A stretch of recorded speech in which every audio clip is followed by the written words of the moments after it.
In the vibrant heart of an Efik village, where the sun kisses the earth and the river whispers ancient secrets, lived a maiden named Adia. Oh, Adia was a sight to behold. Her skin was smoother than shea butter, her eyes sparkled like the evening stars, and her laughter was a melody that could make the palm trees sway. Every young man in the village, and even those from neighboring lands, yearned for her attention. They brought her gifts of yams, fine cloth, and intricate beads, but Adia, in her pride, turned them all away. "He's too short," she'd say of one. "His family is not known," she'd dismiss another.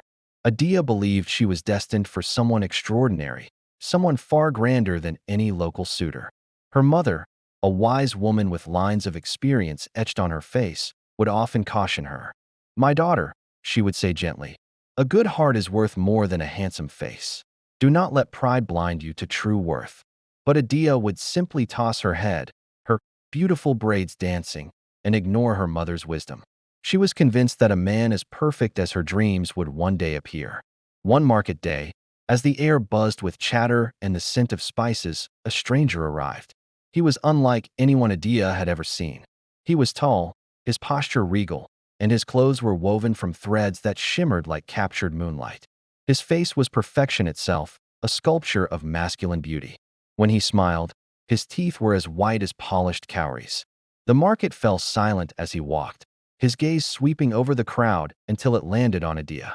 He approached her, his voice as smooth as palm wine. "I have traveled from a distant land," he declared, his eyes never leaving hers, "and I have never seen a beauty that rivals yours. I wish to make you my wife." Adia's heart leaped. This was him, the man she had been waiting for. He was handsome, wealthy, and had appeared as if summoned by her own desires. Without a second thought, she agreed. Her parents were hesitant. "We know nothing of this man or his people," her father warned. "Where is his family? Who can speak for his character?" But Adia was deaf to their concerns. Blinded by the stranger's dazzling appearance, she insisted on the marriage. The stranger, who called himself Edom, showered her family with an extravagant bride price, more wealth than they had ever seen. And so, against their better judgment, her parents consented. The day Adia was to leave with her new husband, the entire village gathered. As she bid farewell, her mother pressed a small, specially prepared egg into her hand. "Adia, my child," she whispered, her voice heavy with worry. "If you ever find yourself in danger, break this egg."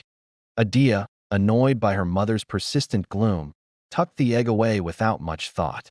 With a final wave, she followed her handsome husband, her heart swelling with triumph. She had proven everyone wrong. Her journey to a life of luxury had begun. They walked for a long, long time, leaving the familiar paths of her village far behind. The lush greenery began to thin, and the path grew rough and unfamiliar. Adia, growing tired, asked her husband, "My love, are we not there yet? Your land is very far."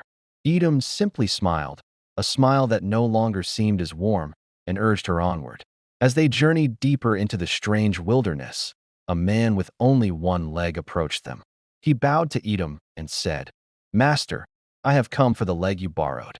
To Adia's shock, Edom detached one of his perfect legs and gave it to the man, hopping along on the other. Adia's unease began to curdle into fear. A little while later, they met a man with one arm, who made the same request. Edom gave him an arm. This strange, horrifying pattern continued. They met people who came to reclaim their eyes, their noses, their ears, their fine clothes, every single part that had made her husband so impossibly handsome. With each encounter, Edom became more and more grotesque, his form diminishing into a terrifying collection of mismatched, borrowed parts. Adia trembled, her earlier pride replaced by a cold, creeping dread. Who was this man she had married? Where was he taking her?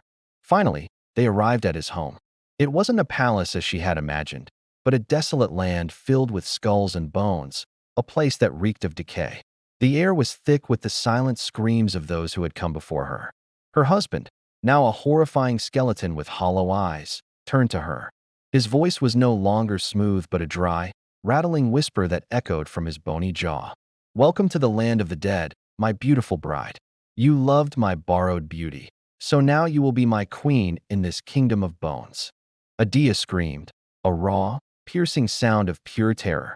She was trapped, a prisoner of her own foolish pride. The other skulls, the spirits of his former victims, swirled around her, their silent laughter mocking her fate. Days blurred into a nightmare of servitude. She fetched water for the spirits, cooked food she could not eat, and lived in constant fear of her skull-faced husband. Her vibrant spirit was dimming, replaced by despair. She thought of her mother's words, of the simple, good-hearted men she had rejected. How she wished she had listened. One day, while weeping by a river of sorrows, her hand brushed against the small object in her pocket. The egg, her mother's final gift. Hope, a tiny, flickering flame, ignited in her heart. Remembering her mother's instructions, she threw the egg to the ground. It shattered with a flash of brilliant light, and from it emerged a powerful whirlwind. The wind howled and spun, creating a magical path that stretched from the land of the dead all the way back to the world of the living. "Run, Adia, run," a voice that sounded like her mother's whispered on the wind. Without a moment's hesitation, Adia ran. She ran faster than she ever had before, her feet barely touching the mystical path as the skull-faced husband and his ghoulish subjects shrieked in fury behind her. She didn't look back, focusing only on the light of home at the end of the path. She burst out of the whirlwind and collapsed, breathless and sobbing, right at the edge of her village. She was home. She was safe. Her family, who had been mourning her, rushed out to meet her, their tears of sorrow turning into tears of joy. Adia, humbled and forever changed, fell into her mother's arms. From that day on, she was no longer the proud, vain girl who judged others by their appearance. She had learned a harsh and terrifying lesson, that true beauty lies within the heart, and that pride, when it blinds us to wisdom, can lead us down the darkest of paths. Her story became a tale told to every young person in the village, a chilling reminder that what glitters on the outside is not always gold, and sometimes, the most handsome face can hide the most horrifying of secrets. Thank you so much for joining us for this chilling tale from Mind and Her journey. If you enjoyed this story, please show some love by hitting that like button, and don't forget to subscribe and turn on notifications so you don't miss our next one. Stay curious and stay wise. We'll see you in the next video.